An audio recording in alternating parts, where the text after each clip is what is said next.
Good afternoon. Smart invest కార్యక్రమానికి స్వాగతం. Stock markets లో ఇవాళ ట్రేడింగ్ కొంత రేంజ్ బౌండ్ గా సాగుతోందని చెప్పుకోవచ్చు. నిఫ్టీ 10,550 లెవెల్ ని నిలబెట్టుకునేందుకు ప్రయత్నం చేస్తుంది. బ్యాంక్ నిఫ్టీ కాసేపు లాభంలో కాసేపు నష్టంతో వోలటైల్ గా ట్రేడ్ అవుతోంది. సో బట్ యాక్షన్ అంతా కూడా mid cap small cap stocks లో కాన్సన్ట్రేట్ అయ్యిందని చెప్పుకోవచ్చు. 34 పాయింట్స్ లాభంతో ప్రస్తుతం నిఫ్టీ ట్రేడ్ అవుతోంది. But lot of mid caps buzzing stocks మనం చెప్పుకుంటూ ఉంటాం కదా. సో చాలా మిడ్ క్యాప్స్ మనకు యాక్టివ్ గా ట్రేడ్ అవుతుండడం చూస్తున్నాం. హోటల్ స్టాక్స్ స్ట్రాంగ్ గా ఉన్నాయి. హోటల్ స్టాక్స్ దాదాపు ఆల్ హోటల్ స్టాక్స్ మనకు స్ట్రాంగ్ గా ఉండడం చూస్తున్నాం ఇవాళ ట్రేడింగ్ లో. అలాగే ఎఫ్ఎంసీజీ స్టాక్స్ స్ట్రాంగ్ గా ఉన్నాయి. సెలెక్ట్ ఫార్మా స్టాక్స్ స్ట్రాంగ్ గా ఉన్నాయి. సో హోటల్ స్టాక్స్ లో మనకి Indian hotels, lemon tree hotels, orient hotels, hotel Leela, ఇలా చాలా స్టాక్స్ మనకు స్ట్రాంగ్ గా ట్రేడ్ అవుతున్నాయి. ఎఫ్ఎంసీజీ స్టాక్స్ లో ఐటీసీ లైమ్ లైట్ లో ఉంది. సో ఐటీసీ ని యాజ్ ఏ ఎఫ్ఎంసీజీ స్టాక్ చూడకూడదు ఇవాళ ట్రేడింగ్ సంబంధించి, ఎందుకంటే ఆల్ హోటల్ స్టాక్స్ తో పాటు ఐటీసీ కూడా పెరుగుతుంది. ఎందుకంటే ఐటీసీలో it gets significant revenues from the hotel business. It's one of the leading players in the hotel industry across the country. So ITC shares 3.7% పెరగడం అనేది మనం ఇవాళ ట్రేడ్ లో చూస్తున్నాం. అలాగే భారతీయ ఎయిర్టెల్ 2% పెరిగింది. భారతీయ ఇన్ఫ్రాటెల్ కూడా పెరిగింది. సో భారతీయ ఇన్ఫ్రాటెల్ తన టవర్ బిజినెస్ మెర్జర్ ఏదైతే ఉందో దానికి ఫైనల్ స్టేజెస్ లో ఉంది అన్న వార్తలతో భారతీయ ఇన్ఫ్రాటెల్ స్ట్రాంగ్ గా ఉంది. అలాగే జెట్ ఎయిర్వేస్ ఇవాళ యాక్టివ్ గా ట్రేడ్ అవుతోంది. ఇతర మిడ్ క్యాప్స్ మనం గమనిస్తే ఇండియాబుల్స్ గ్రూప్ షేర్లు స్ట్రాంగ్ గా ఉన్నాయి. ఇండియాబుల్స్ రియల్ ఎస్టేట్ కావచ్చు, ఇండియాబుల్స్ వెంచర్స్ కావచ్చు, అలాగే ఇండియాబుల్స్ హౌసింగ్ ఫైనాన్స్, ఇవన్నీ స్ట్రాంగ్ గా ట్రేడ్ అవుతున్నాయి. నెగిటివ్ గా ఉన్న షేర్లో of course Balrampur Chini, dish TV ఇలాంటివి మనకు నష్టాలతో ట్రేడ్ అవుతున్న స్టాక్స్ లో ఉన్నాయి. సో మిడ్ క్యాప్స్ లో సుదర్శన్ కెమికల్స్ చాలా స్ట్రాంగ్ గా ఉంది. నిన్న మొన్న కూడా ఈ స్టాక్ స్ట్రాంగ్ గా ఉంది. ఇవాళ ఏకంగా 17% అంటే ఆల్మోస్ట్ 100 రూపీస్ పెరిగింది. సుదర్శన్ కెమికల్స్ 626 రూపీస్ దగ్గర ట్రేడ్ అవుతుంది. బాంబే బర్మా ట్రేడింగ్ 8% పెరిగింది. జిందాల్ స్టెయిన్లెస్, కేఎన్ఆర్ కన్స్ట్రక్షన్స్, అలాగే కేఎన్ఆర్ కన్స్ట్రక్షన్స్ ఈజ్ నౌ 333, అలాగే DCM Shriram, Godrej consumer, network 18, Vakrangee చాలా రోజుల తర్వాత ఇవాళ అప్పర్ సర్క్యూట్ లో కనిపిస్తుంది మనకు. So don't try to buy the stock, చాలా డేంజరస్ స్టాక్ ఇది. అలాగే TV today network, JP associates 4% పెరిగింది. JP associates, Indiabulls ventures 388 rupees. Kolte Patil ఈ స్టాక్ చాలా స్ట్రాంగ్ గా ఉంది, 4% పెరిగింది, 343 రూపీస్ దగ్గర ట్రేడ్ అవుతుంది. ఐబీ రియల్ ఎస్టేట్ 203 రూపీస్, 7 రూపాయలు పెరిగింది. Gateway distriparks, Greaves cotton, ITC, Dabur, Thomas Cook, Hatsun agro, Godrej properties, Bombay dyeing, HDIL, prism cement, Phoenix mills, JBF industries, ఇలాంటివన్నీ కూడా స్ట్రాంగ్ గా ట్రేడ్ అవుతుంటే నష్టపోయిన స్టాక్స్ లో ఉన్నాయి. భూషణ్ స్టీల్ 6% నష్టపోయింది. క్వాలిటీ, ఇవన్నీ కూడా కార్పొరేట్ గవర్నెన్స్ ఇష్యూస్ సంబంధించిన కంపెనీస్. అలాగే ఎన్సీఎల్టీ కేసులు, బాంబే రేయన్ ఫ్యాషన్, అలాగే IFB industries, Balrampur Chini, Deepak fertilisers, HPCL, oil and gas sector అన్ని నెగిటివ్ గా ట్రేడ్ అవుతున్నాయి, ఇంక్లూడింగ్ ఎంఆర్పిఎల్, అలాగే JP power, Welspun corp, McLeod Russel, DB realty, Welspun India, Crisil, DCB bank, solar industries, Inox leisure, ఇలాంటి stocks లో మనకు వీక్నెస్ కనిపిస్తుంది. బట్ బ్రెడ్త్ పాజిటివ్ గా ఉంది. అంటే ఎక్కువ షేర్లు లాభాల్లో ఉన్నాయి, తక్కువ షేర్లు నష్టాల్లో ఉన్నాయి మిడ్ క్యాప్స్ లో. ఇండెక్స్ పరంగా మాత్రం మనం కొంచెం రేంజ్ బౌండ్ ట్రేడింగ్ చూస్తున్నాం. ప్రస్తుతం నిఫ్టీ సుమారుగా 35 పాయింట్ల లాభంతో 10,583, సో ఆ లెవెల్ దగ్గర మనకు ట్రేడ్ అవుతూ కనిపిస్తుంది. ఇంకా అనలిస్ట్ ఏమంటున్నారో చూద్దాం. సో ఎటువంటి ట్రేడింగ్ ఆపర్చునిటీస్ ఈ సమయంలో కనిపిస్తున్నాయి మార్కెట్లో? ఇప్పుడు ఉన్న మార్కెట్ లో కంటిన్యూగా మనకి ఇది ఇంకొక ట్రేడింగ్ సెషన్ అంటే పాజిటివ్ లో క్లోజ్ కావడానికి అవకాశాలు ఉన్న ట్రేడింగ్ సెషన్. కంటిన్యూగా అంతా కూడా అంటే లాస్ట్ ఒక 1 వీక్ 10 డేస్ కానీ చూసుకుంటే ఎంత పెరుగుతుందని కూడా ఎవరు కూడా ఊహించలేదు. అయితే ఏ రోజుకి ఆ రోజు మార్కెట్ ను హైస్ వైపు వెళ్తూ ఉంది. అయితే ఇందులో పార్టిసిపేషన్ ఏంటంటే పర్టికులర్ ఈ సెక్టర్ అని కూడా లేదు అని లేదు, దాదాపు అన్ని సెక్టర్ల నుంచి కొంత పార్టిసిపేషన్ ఉంది. ఎక్కువగా ఐటీ కంపెనీస్ పార్టిసిపేషన్ ఉంది. అయితే లాస్ట్ 2 డేస్ గా ఐటీ కంపెనీస్ కొంచెం వీక్ ఉన్నాయి. బట్ ఇప్పుడు ట్రేడింగ్ పరంగా అంటే మాత్రం కొంచెం స్లోగా ప్రాఫిట్స్ బుక్ చేసుకోవాల్సిన టైమ్గా అనిపిస్తుంది. అట్ ద సేమ్ టైం కొన్ని స్టాక్స్ లైక్ ఐటీసీ అటు మనకి హోటల్ ఇండస్ట్రీ లో ఉంది, ప్లస్ దీనికి తోడు ఎఫ్ఎంసీజీ స్టాక్ మాన్సూన్ బాగుంది అంటే మనకి ఎఫ్ఎంసీజీ స్టాక్స్ కొంచెం పెరగడానికి అవకాశం ఉంటాయి. కాబట్టి ఐటీసీలో ఎవరి డిప్లో కూడా పొజిషన్ తీసుకోమంటాను. ఎందుకంటే ఇది ఇన్ని రోజులు మనం చూసాము చాలా సైడ్ వేస్ లో ఉండి ఏమాత్రం పార్టిసిపేషన్ లేదు. 260 ఆ లెవెల్ దాటింది, ఇప్పుడు 277 దగ్గర ఉంది. కాబట్టి నెక్స్ట్ ఫ్యూ మంత్స్ కోసం ఐటీసీని ఒక పొజిషనల్ స్వింగ్ ట్రేడింగ్ కోసం తీసుకోమంటాను. ఇక్కడ నుంచి కొంచెం పెరిగే అవకాశం కనపడుతుంది. దీంతో పాటు మనకి మహీంద్రా హాలిడేస్ ఒకటి ఉంది, ఇది చాలా వీక్ గా ఉంది. అంటే ఓవరాల్ గా మనకి లాంగ్ టర్మ్ ట్రెండ్ కూడా వీక్ గా ఉంది. బట్ ఇప్పుడున్న పరిస్థితిలో మనకి హోటల్ తర్వాత ఇటువంటి స్టాక్స్ అన్నింటిలో కూడా మళ్ళీ ఒక ఫ్రెష్ బయింగ్ అనేది కనపడుతుంది. రానున్న రోజుల్లో ఇటువంటి స్టాక్స్ ఇంకా పెరిగే అవకాశాలు ఎక్కువ కనపడుతున్నాయి. కాబట్టి మహీంద్రా హాలిడేస్ ని ఇన్వెస్ట్మెంట్ పరంగా బై చేసుకోమని చెప్తాను. ఈవెన్ షార్ట్ టర్మ్ ట్రెండ్ కూడా మహీంద్రా హాలిడేస్ నిన్నటి రోజు అప్ ట్రెండ్ వచ్చింది, ఈ రోజు సైడ్ వేస్ లో ఉంది, దాన్ని కూడా బై చేసుకోవచ్చు. తర్వాత ఇంకొక స్టాక్ ఐఆర్బి ఇన్ఫ్రా, ఒక రోజు మనం చూసాం 10% దాకా పెరిగి లాస్ట్ ఫ్యూ డేస్ గా వీక్ ఉంది. మళ్ళీ ఈ రోజు కొంచెం అప్ సైడ్ వచ్చి 260 దగ్గర ప్రస్తుతానికి పైన ట్రేడ్ అవుతుంది. కాబట్టి ఇది 260 పైన సస్టైన్ అయితే మళ్ళీ 280 లెవెల్స్ ని టెస్ట్ చేయొచ్చు. దీన్ని కూడా కన్సిడర్ చేయమంటే దీంతో పాటు ఫార్మా స్టాక్స్ ని కూడా ఎవరి డిప్లో బై చేయొచ్చు. అయితే మిగతా హై బీటా స్టాక్స్ లో కొన్నిట్లో మాత్రం ప్రాఫిట్స్ బుక్ చేసుకోమని చెప్తాను. నిఫ్టీకి మనకి క్లోజర్ గా 10,620 ఆ 640 లెవెల్స్ అంటే ఒక రెసిస్టెన్స్ జోన్ కి వచ్చింది, ప్రాఫిట్ బుకింగ్ జోన్ కి వచ్చింది. ఇక్కడ ప్రాఫిట్ బుక్ చేసుకొని మళ్ళీ ఒక డిప్ వచ్చినప్పుడు మార్కెట్ అనేది ఇప్పుడున్న మార్కెట్ లో ఈ నెల మరి ముఖ్యంగా April series by and dips గానే చెప్తాను.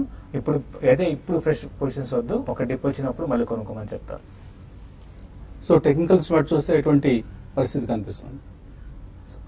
మనం ఇంతకుముందు అనుకున్నట్టుగా నిఫ్టీ లోయర్ లెవెల్స్ నుంచి దాదాపు ఒక 50% రిట్రేస్మెంట్ లెవెల్ కి దగ్గరలో ఉన్నాం.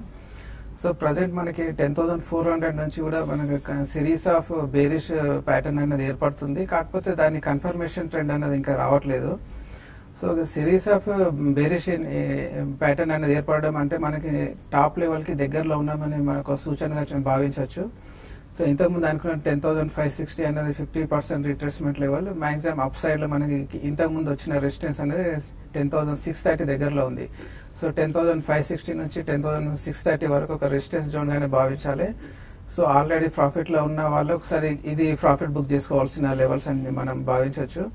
సో ఈ రోజు కనుక మనం గమనించినట్టయితే 10,520 అనేది ఇంట్రాడే సపోర్ట్ గాని భావించాలి. ఇన్ కేసు మనకి 10,520 కనుక ఇంట్రాడే లో బ్రేక్ డౌన్ అయితే ఇది మనకి నిన్న వచ్చిన ప్యాటర్న్ కి అనుగుణంగా మనకి రివర్సల్ కన్ఫర్మేషన్ వచ్చినట్టుగా మనం భావించాలి. లేదంటే మళ్ళీ ఈ రోజు ఇప్పుడు ఉన్న ప్యాటర్న్ ప్రకారం మళ్ళీ ఇంకొక హ్యాంగింగ్ మ్యాన్ ప్యాటర్న్ ఏర్పడింది. కాబట్టి కన్ఫర్మేషన్ వచ్చే వరకు మనం వెయిట్ చేయాల్సి ఉంటుంది షార్ట్ పొజిషన్ తీసుకోవడానికి. సో ప్రజెంట్ మాత్రం 10,520 అనేది ఇంట్రాడే సపోర్ట్, 10,600, 630 అనేది అప్ సైడ్ రెసిస్టెన్స్ జోన్ గా భావించాల్సి ఉంటుంది. సో నిఫ్టీతో కంపేర్ చేస్తే మనకి బ్యాంక్ నిఫ్టీ అనేది కొంచెం ఫ్లాట్ గా ట్రేడ్ అవుతుంది. సో నిఫ్టీతో కంపేర్ చేస్తే అది వీక్నెస్ కొనసాగించే అవకాశాలు కనిపిస్తున్నాయి. సో 25,300 అనేది బ్యాంక్ నిఫ్టీకి ఇంట్రాడే సపోర్ట్ గా భావించాలి. దాని కింద ట్రేడ్ అయితే మళ్ళీ బ్యాంక్ నిఫ్టీలో సెల్లింగ్ ప్రెజర్ నిఫ్టీని డ్రాక్ చేసే అవకాశాలు కనిపిస్తున్నాయి. సో ముఖ్యంగా మెటల్ ఇండెక్స్ కానీ ఆటో ఇండెక్స్ ఇవన్నీ కూడా మనకు లాస్ట్ 2-3 డేస్ లో ఫ్లాట్ ప్యాటర్న్ అనేది ఏర్పడింది. సో దాంట్లో ఫాలో బయింగ్ అనేది మిస్ అవుతుంది.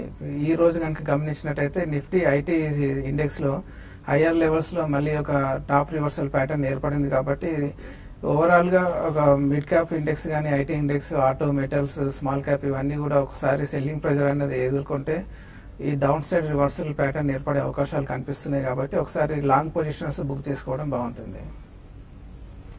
కాలర్స్ లైన్ లో ఉన్నారు. మొదటి కాలర్ హైదరాబాద్ నుంచి Hanumantharao. Hello. Good evening sir. అడగండి హనుమంతరావు. ఇది ఆర్టీస్ ఉన్నాయండి దగ్గర 440 రూపీస్ లో. సో ఈ రోజు ఒక 5 రూపీస్ దాకా పెరిగింది. హోల్డ్ చేస్తే చూసుకోవాలి. ఆర్టీస్ చాలా కాలం తర్వాత పెరిగింది స్టాక్, హోల్డ్ చేయొచ్చా అమ్మేసుకోవచ్చా? చూడండి, ఆర్టీస్ ఇదంతా గొప్పగా ఫండమెంటల్స్ ఉన్న కంపెనీ అయితే కాదండి. ఇది ఏంటంటే ఇది కొంచెం మూమెంటం అనేది అప్పుడప్పుడు వస్తుంటుంది, మళ్ళీ ఇది ఇమీడియట్ గా మళ్ళీ వీక్ అవుతుంటుందండి. చాలా రోజుల తర్వాత మీరు అన్నట్టుగా ఈ స్టాక్ లో మళ్ళీ బయింగ్ అనేది వచ్చింది, ఒక 11% అప్ ట్రెండ్ వచ్చింది. కాబట్టి మీరు ప్రస్తుతానికి హోల్డ్ చేసి ఇప్పుడు ఈ అప్ ట్రెండ్ లోనే దీంట్లో నుంచి మీరు ఎగ్జిట్ కాండి. విరించి పులియాత్ గారు ఇంతకుముందు దీంట్లో కొంత స్టేక్ తీసుకోవడం జరిగింది. దాని కారణంగా ఈ స్టాక్ ఆ మధ్య కాలంలో బాగా యాక్టివ్ గా ఉంది. దాని తర్వాత మళ్ళీ వీక్ అయింది. బట్ ఏదైనా కూడా ఇది అంత ఇన్వెస్ట్మెంట్ స్టాక్ అయితే కాదండి. స్లోగా మీరు ప్రాఫిట్ బుక్ చేసుకోండి. ప్రస్తుతానికి అయితే హోల్డ్ చేయండి. టెక్నికల్ పరంగా ఈ అప్ ట్రెండ్ అనేది ఒక బులిష్ ట్రెండ్ లోకి వచ్చినట్టు మనం అనుకోవచ్చు. స్లోగా 45, 46 లెవెల్స్ దాటిది స్లోగా 48 to 50 దాకా రావచ్చు. అక్కడ ఒకసారి పొజిషన్ మీరు ఎగ్జిట్ కమని చెప్తాను. తర్వాత కాలర్ బెంగళూరు నుంచి కళ్యాణి. హలో హలో సార్, నా దగ్గర గ్రాన్యూల్స్ ఇండియా 1000 షేర్స్ రేట్ 122 లో ఉన్నాయండి. నవకార్ కార్ప్ వచ్చేసి 250 1000 షేర్స్ ఉన్నాయి. అసలు ఏం పెరగట్లేదు. దీన్ని ఏం చేయమంటారు? ఒకసారి బాలాగారిని చెప్తానండి. బాలాగారు లేరు ఇప్పుడు. వీళ్ళిద్దరిలో ఎవరు చెప్పొద్దా? రైట్ అండి, బాలాగారు ఇవాళ ఆయన రాలేకపోయారు కార్యక్రమానికి. So anyway granules and Navkar corp ఏం చేయాలి? సో గ్రాన్యూల్స్ చార్ట్ మనం గమనించినట్లయితే దాదాపు ఒక లాస్ట్ 2 ఇయర్స్ గా అది రేంజ్ బౌండ్ ట్రేడ్ లోనే జరుగుతుందండి. 100 rupees down side, 150 rupees up side ఆ జోన్ లోనే మూవ్ అవుతూ వస్తుంది. అది present lower levels support zone లో ట్రేడ్ అవుతుంది కాబట్టి టెక్నికల్ గా ఒక బౌన్స్ వచ్చే అవకాశం ఉంది. మీరు ప్రజెంట్ 128 దగ్గరలో బై చేసా అన్నారు. అది హోల్డ్ చేయండి. మళ్ళీ ఒక 125 రూపీస్ వరకు బౌన్స్ వచ్చే అవకాశం ఉంది ఒక మీడియం టర్మ్ పాయింట్ ఆఫ్ వ్యూలో. సో ఆ బౌన్స్ వచ్చినప్పుడు మీరు బుక్ చేసుకోవడానికి ప్రయత్నం చేయండి. ఇక్కడ ఈ లోయర్ లెవెల్స్ ని హోల్డ్ చేస్తుందని అనిపిస్తుంది టెక్నికల్ చార్ట్ గమనిస్తే. సో బౌన్స్ వరకు వెయిట్ చేయండి దాన్ని. ఇవాళ పెరిగిన స్టాక్స్ లో పిటి లామినేషన్స్ కూడా ఉంది. మార్నింగ్ మన బ్రేక్ఫాస్ట్ షోలో కుటుంబరావు గారు చాలా స్ట్రాంగ్ గా రికమెండ్ చేశారు. దాంతో ఈ స్టాక్ ఇవాళ ఆల్మోస్ట్ 18% పెరిగింది. 15 రూపీస్ పెరిగింది ఒక రోజులోనే. చాలా రోజుల తర్వాత హ్యూజ్ వాల్యూమ్స్ కూడా జరుగుతున్నాయి. నార్మల్గా యావరేజ్ 8 to 10,000 జరుగుతాయి. ఇవాళ ఆల్రెడీ 95,000 షేర్స్ ట్రేడ్ అయ్యాయి. సో చిన్న విరామం తర్వాత మళ్ళీ ఇన్వెస్టర్స్ నుంచి కాల్స్, మెయిల్స్ కొనసాగిద్దాం.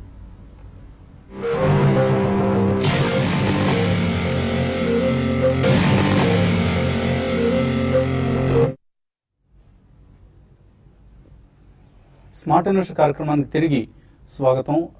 స్టాక్ మార్కెట్స్ లాభాల్లో కొనసాగుతున్నాయి. కొన్ని సెక్టర్స్ ఇప్పటిదాకా అండర్ పెర్ఫార్మ్ చేసిన సెక్టర్స్ కూడా ఇవాళ లైమ్ లైట్ లోకి వస్తున్నాయి. ప్రత్యేకించి cement companies like Saurashtra cements కావచ్చు, ప్రిజమ్ సిమెంట్స్, ఇటువంటి కౌంటర్స్ లో కొంత మనం action, price and volume breakouts కూడా చూస్తున్నాం. సో సిమెంట్ స్టాక్స్ కూడా ర్యాలీలో పార్టిసిపేట్ చేస్తున్నాయి. తర్వాత కాలర్ లైన్ లో ఉన్నారు తిరువురు నుంచి Malyadri. Good afternoon sir. Good afternoon అండి, అడగండి సార్. జేపీ ఇన్ఫ్రా ఉన్నాయి సార్. ఏంటి పరిస్థితి? రోజు సెల్లర్ సీలింగ్ పడుతుంది. అలాగే ఇప్పుడు రానున్న కాలంలో ఎన్నికలు దగ్గరగా వస్తున్నాయి కాబట్టి లిక్కర్ స్టాక్ చాలా పెరిగే మూవ్మెంట్ ఉందా? అట్లా రికమెండేషన్ గ్లోబల్ సిటీ తోటి అసోసియేట్ ఆల్కాలిస్ట్ ఈ రెండు ఎట్లా ఏ కొనుక్కోవచ్చు సార్ చెప్పండి. ఓకే, జేపీ ఇన్ఫ్రాటెక్ పరిస్థితి అంటే జేపీ ఇన్ఫ్రాటెక్ ఇవన్నీ కూడా ఏంటంటే చాలా వీక్ కౌంటర్ అండి. ఇప్పుడు దీని గురించి మీరు బై చేయకూడని కౌంటర్ కాబట్టి మీరు ఆల్రెడీ ఏమైనా పొజిషన్ కానీ ఆల్రెడీ ఇంతకు ముందు ఉండి మాత్రం బెటర్ ఏంటంటే ఎగ్జిట్ కాండి. ఫండమెంటల్స్ పరంగా మనం గతంలో చెప్తూనే చాలాసార్లు చెప్పాము, చాలా సందర్భాల్లో కూడా అవాయిడ్ చేయమని చెప్తాను. తర్వాత మీరు అన్నట్టుగా లిక్కర్ స్టాక్స్ ఈ మధ్యకాలంలో బాగా పెరుగుతూ ఉన్నాయండి. మీరు చెప్పిన 2 స్టాక్స్ కూడా గ్లోబల్ అసోసియేట్ ఆల్కహాల్ ఒకటి, గ్లోబల్ స్పిరిట్స్, 2 కూడా మంచి కంపెనీసే. 2 కూడా బై చేసుకోవచ్చు. దీంతో పాటు రాడిగో కైతాన్ ఒకటి, మెక్డెవల్ ఒకటి, 2 కూడా బాగానే ఉన్నాయండి. మీరు ఇప్పుడు చెప్పిన 4 కంపెనీస్ ఉన్న వాటిలో మంచి కంపెనీసే. అని కూడా కొనుక్కోవడానికి అనుకూలంగా ఉన్నాయి. అయితే మీరు రీసెంట్ గా బాగా పెరిగాయి కాబట్టి కొంచెం ఒక కరెక్షన్స్ లో మాత్రం మీరు కొనుక్కోండి. నెక్స్ట్ 6 to 8 months లో బాగా పర్ఫామ్ చేసే అవకాశం ఉంది. ఈవెన్ మనకి నెక్స్ట్ 1 year 1.5 year తర్వాత మనకి పార్లమెంట్ ఎలక్షన్స్ ఉన్నాయి కాబట్టి అవి కూడా కొంచెం వీటికి సపోర్ట్ రావచ్చు ఇక్కడ ఈ లెవెల్స్ నుంచి. కాబట్టి ఎవ్రీ డిప్ లో లిక్కర్ స్టాక్స్ కొనుక్కోవచ్చు అండి. తర్వాత కాలర్ హైదరాబాద్ నుంచి అపల్ రెడ్డి. హలో హలో అరేండి అపల్ రెడ్డి. సార్ నేను ఇంతకుముందు అప్డేట్ మాట్లాడుతున్నాను. సింటెక్స్ తీసుకోవాలి అనుకుంటున్నాను సార్. సింటెక్స్ ఎలా ఉంటుంది ఏంటి అని ఆల్రెడీ నేను వచ్చాను బయటికి ముందు చేయాలనుకుంటున్నాను. సింటెక్స్ కొనాలనుకుంటున్నారా మీరు? అవును సార్. ఎందుకు, ఎంతకాలం హోల్డ్ చేద్దాం అనుకుంటున్నారు? ఒక 1 year 1.5 year అండి. ఎందుకు ఈ కంపెనీ పట్ల ఆసక్తి చూపిస్తున్నారు మీరు? అది 26, 27, 32 రూపాయలు కానీ అలా అప్డేట్ చేసుకొస్తున్నారు సార్. ఈ రోజు 18 లాస్ట్ 16 రూపాయలు 90 ప్యాకెట్ వచ్చి చూసాను. మేము 19 అలా వెళ్తుంది, మళ్ళీ నెక్స్ట్ వస్తుంది. ఒక 90 రూపాయలు ఏంటో చూస్తారు. సో ఆయన ప్రైస్ చూసి అట్రాక్ట్ అవుతున్నారు. సో 32 దగ్గర నుంచి 18కి వచ్చేసింది కదా, కొనుక్కుంటే పెరగకపోతుందా సింటెక్స్ ఇండస్ట్రీస్? ఎలా ఉంది టెక్నికల్గా? సింటెక్స్ ఇండెక్స్ మనం గమనించుంటే రీసెంట్ హైస్ 35 రూపీస్ నుంచి దాదాపు 14 రూపీస్ వరకు కరెక్షన్ అనేది జరిగిపోయింది. ప్రస్తుతం 17 రూపీస్ దగ్గర కొద్దిగా బయింగ్ ఇంట్రెస్ట్ అనేది వచ్చినట్టు కనిపిస్తుంది. కాకపోతే టెక్నికల్ గా అప్ సైడ్ వెళ్లే ఛాన్సెస్ అయితే కనిపించట్లేదు. సో ఇది కంప్లీట్ గా మీరు ఒక రిస్కీ ఇన్వెస్ట్మెంట్ గానే భావించాల్సి ఉంటుంది. సో అప్ సైడ్ వెళ్లే అవకాశం లేనప్పుడు ఇన్వెస్ట్మెంట్ కి అది అనుకూలం కాదని చెప్పొచ్చు. సో కాబట్టి మీరు సింటెక్స్ ని అవాయిడ్ చేయమని చెప్తాను. అవాయిడ్ చేయండి. మీరు ఏదో రేట్ తగ్గింది కదా అని చెప్పి తీసుకోకూడదండి. రేట్ బాగా తగ్గుతోంది, ఇటువంటి మార్కెట్స్ లో కూడా కంటిన్యూస్ గా తగ్గుతోంది అంటే సంథింగ్ ఈజ్ రాంగ్. ఈ కంపెనీ బిజినెస్ మోడల్లో ఉన్న డెఫిషియన్సీస్ కావచ్చు, ఆర్ రాబోయే రోజుల్లో పెర్ఫార్మెన్స్ ఇంకా దెబ్బతింటుందని అంచనాలు కావచ్చు, వీటితోనే సెల్లింగ్ వస్తూ ఉంటుంది. కాబట్టి మనం పెర్ఫార్మింగ్ కంపెనీస్ లో కొనుక్కోవాలండి, not these kind of weak stocks. తర్వాత తణుకు నుంచి సుబ్రహ్మణ్యం లైన్ ఉన్నారు. హలో, నమస్తే అండి, అడగండి సుబ్రహ్మణ్యం. ఏమండి? ఆల్రెడీ ఉన్నాయి మా దగ్గర. ఏ రేట్లో కొన్నారు? 185 అని. Okay, so all hotel stocks last 2 days గా బాగా పెరుగుతున్నాయి. తాజ్ జీవిక కూడా పెరిగింది. సో ఇక్కడ అమ్మేసుకోవచ్చా? అంటే వీటిలో చాలా ఏళ్ల తర్వాత అనొచ్చు అండి. అంటే ఈవెన్ మనకి మంత్స్ కూడా కాదు, ఏళ్ల తర్వాత ఒక అప్ ట్రెండ్ వచ్చింది. కాబట్టి ఈ అప్ ట్రెండ్ కొనసాగే అవకాశాలు ఉన్నాయండి. ఎందుకంటే హోటల్ ఇండస్ట్రీలో మనం కానీ చూసుకుంటే ఒక లాంగ్ కన్సాలేషన్ తర్వాత అప్ ట్రెండ్ వచ్చింది. ప్లస్ తాజ్ జీవికే ఉన్న హోటల్స్ లో అటు మార్జిన్స్ అంటే చాలా వరకు దాదాపు హోటల్ ఇండస్ట్రీ అని గమనిస్తే దాదాపు అన్ని కంపెనీస్ లాస్ లో ఉన్నాయండి. ఇంకా టర్న్ అరౌండ్ స్టోరీస్ కొన్ని వస్తున్నాయి. తాజ్ జీవికి ఉన్న వాటిలో చిన్నదైనా కూడా పర్లేదు, బాగానే ఉంది. కాబట్టి మీరు హోల్డ్ చేయండి. ఇప్పుడు అప్ ట్రెండ్ లో వచ్చింది, ఆల్రెడీ మీరు మంచి ప్రాఫిట్ లో ఉన్నారు, ఇంకా కొంచెం పెరగడానికి అవకాశాలు ఉంటాయండి, హోల్డ్ చేయమని చెప్తారు. ప్రవీణ్ మెయిల్ పంపించారు. GIC housing finance, Can Fin homes current levels లో లాంగ్ టర్మ్ కోసం కొనుక్కోవచ్చా? రెండు కూడా మీరు లాంగ్ టర్మ్ కొనుక్కోవచ్చండి. ఆ రెండు కూడా హౌసింగ్ ఫైనాన్స్ స్టాక్స్ రెండు కూడా మంచి స్టాక్స్ ని సెలెక్ట్ చేసుకున్నారు. ఇంకోటి ఈ మధ్య కాలంలో లాస్ట్ ఒక మనకి 3 నుంచి 4 నెలలుగాని గమనిస్తే ఈ రెండు కాదు ఓవరాల్ హౌసింగ్ ఫైనాన్స్ స్టాక్స్ దానికి ముందు బాగా పెరిగి చాలా రీసెంట్ కరెక్షన్ హెవీగా కరెక్ట్ కావడం చూసాము. కాబట్టి కొంచెం ఇప్పుడున్న లెవెల్స్ అనేది మళ్ళీ అట్రాక్టివ్ ప్రైస్ కనపడుతుంది. కాబట్టి చిన్నగా కరెక్షన్స్ లో 1-2 బయింగ్ పాయింట్ పెట్టుకుని ఈవెన్ జిఎస్సి కానీ కెన్ఫిన్ హోమ్స్ కానీ కొనుక్కోండి. నా ఉద్దేశం ప్రకారం కెన్ఫిన్ హోమ్ కన్నా జిఎస్సి వైపు వెళ్ళడం బెటర్ అనిపిస్తుంది. జిఎస్సిని మీరు లాంగ్ టర్మ్ ఇన్వెస్ట్మెంట్ కోసం కొనుక్కోవచ్చు. తర్వాత భావనారాయణ లైన్ ఉన్నారు పొన్నూరు నుంచి. హలో, నమస్తే అండి. నమస్తే అండి. సార్ జిఎస్సి తీసుకున్నానండి 135 రూపాయలు. ఏ కంపెనీ అండి? Power finance corporation. ఓకే, 135 రూపాయలకు తీసుకున్నాము. డ్రైవర్స్ బాగా ఇచ్చారు, డివిడెండ్ బాగా ఇచ్చారు. 10 రూపాయలు ఫేస్ వాల్యూ. ఈపీస్ ఈ 3 క్వార్టర్ల మీద 18 రూపాయలు ఉంది. పబ్లిక్ చేశారు కదా అని తీసుకున్నాము. మరి ఎందుకు తగ్గిపోతుంది? మార్కెట్ ఎంత పెరుగుతున్నా కూడా అది తగ్గుతూనే ఉంది. కారణం చెప్పగలుగుతారా? Like any other finance companies, NBFC space కావచ్చు, ఫైనాన్షియల్ సర్వీసెస్ స్పేస్ లో ప్రస్తుతానికి అందరికీ గడ్డు సమస్య ఏంటి అంటే ఎన్పిఎస్ అండి. సో వీటికి స్టేట్ ఎలక్ట్రిసిటీ బోర్డ్స్ నుంచి వీటి నుంచి రావాల్సిన డబ్బులు రాకపోవటం, ఇవన్నీ కూడా ఈ కంపెనీలకు సంబంధించిన రిస్క్ ఫ్యాక్టర్స్. సో మీరు అన్నట్లుగా డివిడెండ్ మాత్రం వస్తుంది వీటిలో. Power finance corporation, power grid R PNB gilts, ఇటువంటి కంపెనీస్ అన్నింటిలో కూడా మనకు డివిడెండ్ ప్లే కోసం కొనాల్సిందండి. క్యాపిటల్ అప్రిసియేషన్ అంతగా ఉండదు. పైగా మీకైతే బాగా తగ్గిపోయింది పవర్ ఫైనాన్స్ కార్పొరేషన్. సో ఇప్పట్లో కోలుకునే అవకాశాలు చాలా తక్కువ. ఎప్పుడైనా ర్యాలీస్ వస్తే మీరు బయటకు వచ్చేసి వేరే స్టాక్స్ ఎగ్జైట్మెంట్ కావాలి అని అనుకుంటే మాత్రం this is not the stock to stay invested. Power finance corporation కంటే you shift to some other if you want to be in the BFSI space, maybe other NBFCs no, లేకపోతే banks లో private banks like HDFC bank, Kotak bank, ఇటువంటి banks వైపు కూడా మీరు దృష్టి సారించవచ్చు. లేదు శ్రీరామ్ ట్రాన్స్పోర్ట్ ఫైనాన్స్ లాంటి అదర్ ఫైనాన్స్ కంపెనీస్ వైపు మీరు దృష్టి పెట్టచ్చు. క్యాపిటల్ ఫస్ట్ ఆఫ్ కోర్స్ ఐడిఎఫ్సితో మెర్జ్ అవుతుంది. సో అటువంటి స్టాక్స్ పట్ల మీరు ఇంట్రెస్ట్ చూపించడం మంచిది. తర్వాత నాగా లక్ష్మణమూర్తి అడుగుతున్నారు, డిహెచ్ఎఫ్ఎల్ ఇంకా అప్ సైడ్ ఉందా? అలాగే ఫైబర్ వెబ్, దీనికి medium to long term targets ఎంత ఎక్స్పెక్ట్ చేయొచ్చు? DHFL and fibre web.